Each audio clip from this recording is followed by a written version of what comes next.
Good morning. So today has already been a day.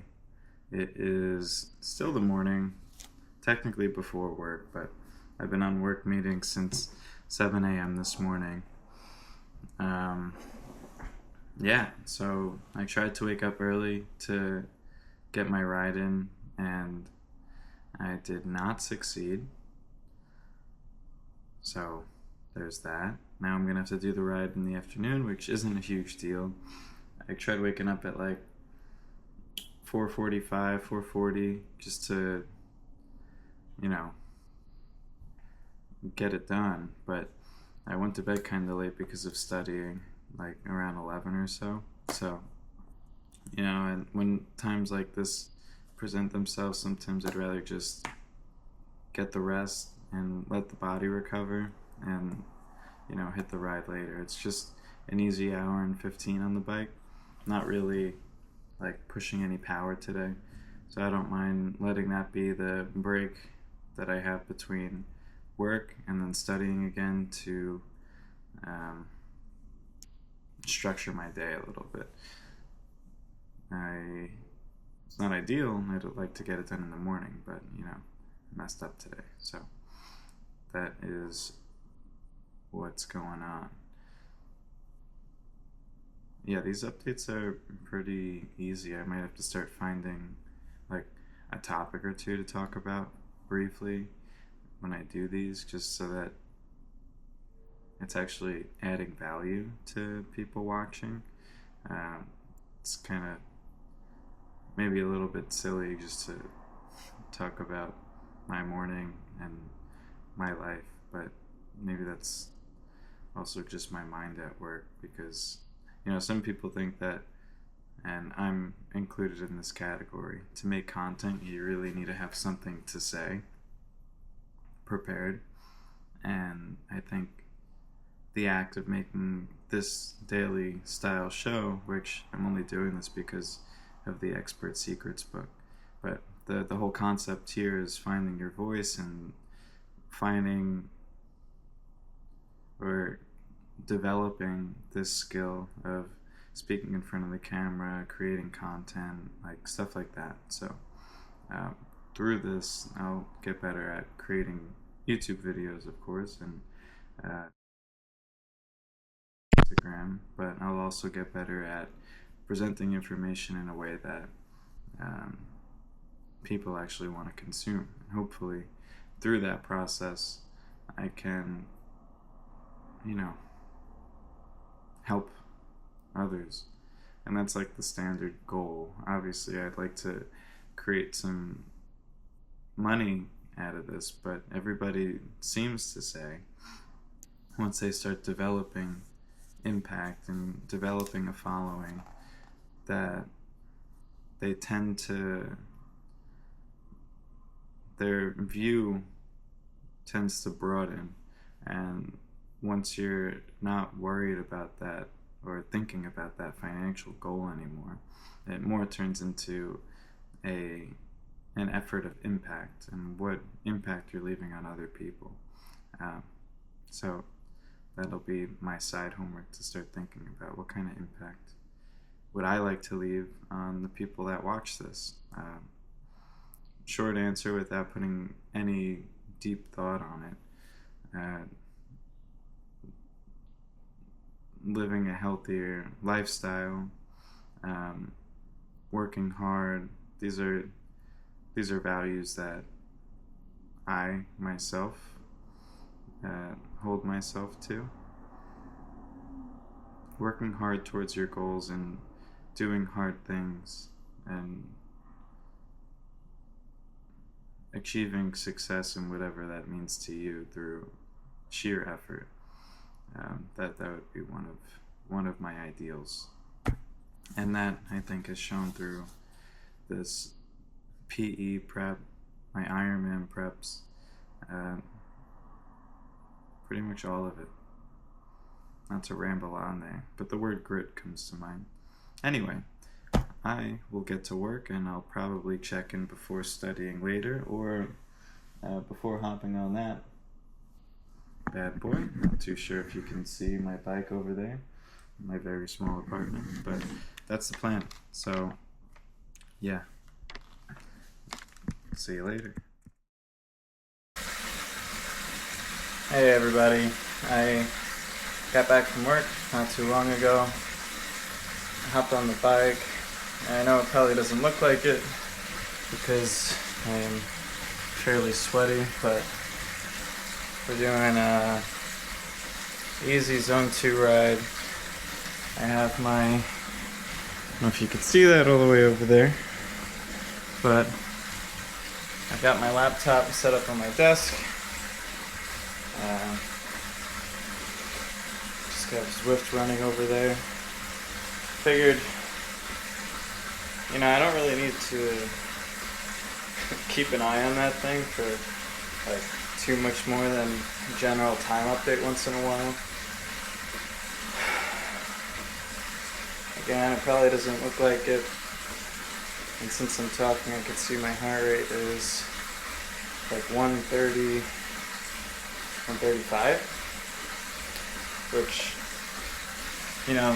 different people have different concepts of what an easy ride or what zone 2 means. I like to approach easy in zone 2 keeping my heart rate around 130, 140. If I'm feeling really, really messed up from the training week, I'll keep my heart rate closer to like 120. But yeah, it's individual to everybody.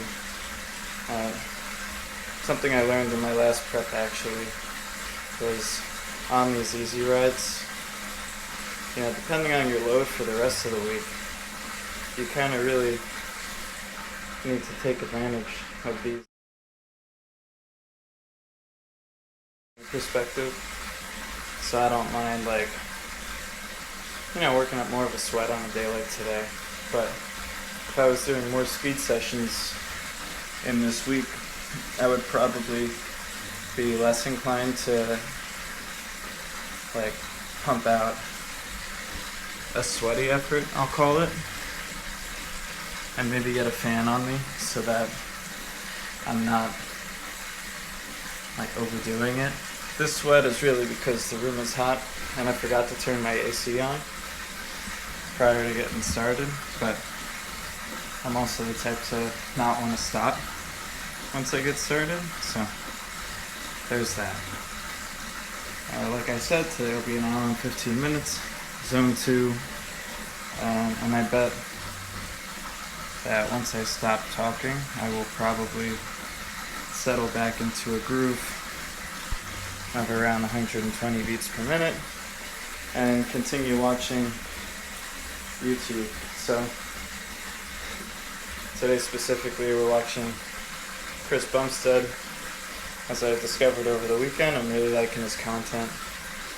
It's pretty inspirational to see him working towards another Mr. Olympia, and there's something about watching other people work hard as you're working hard that makes the time fly a little bit better. That and entertainment always helps. So after this I will shower, find something to eat, and then get back to studying, because a little bit nervous about this test, only in that a lot of people know that I'm taking it, and I really don't want to have to take it again. I'd rather just be done with it, not have to study again for this, and maybe start making some money on the side from this effort. So I'll probably check back in once I start studying, and then close this video out for day 3 in a row, by the way, which probably doesn't seem like a lot, but it's a good amount for me, who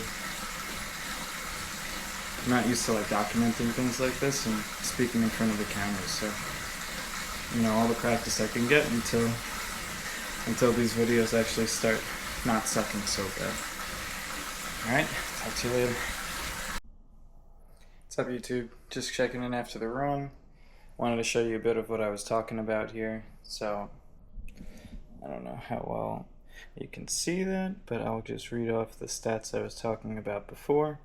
So, my average heart rate for this was 129, average power 105 watts. So, 129 puts me pretty much exactly where I wanted to be.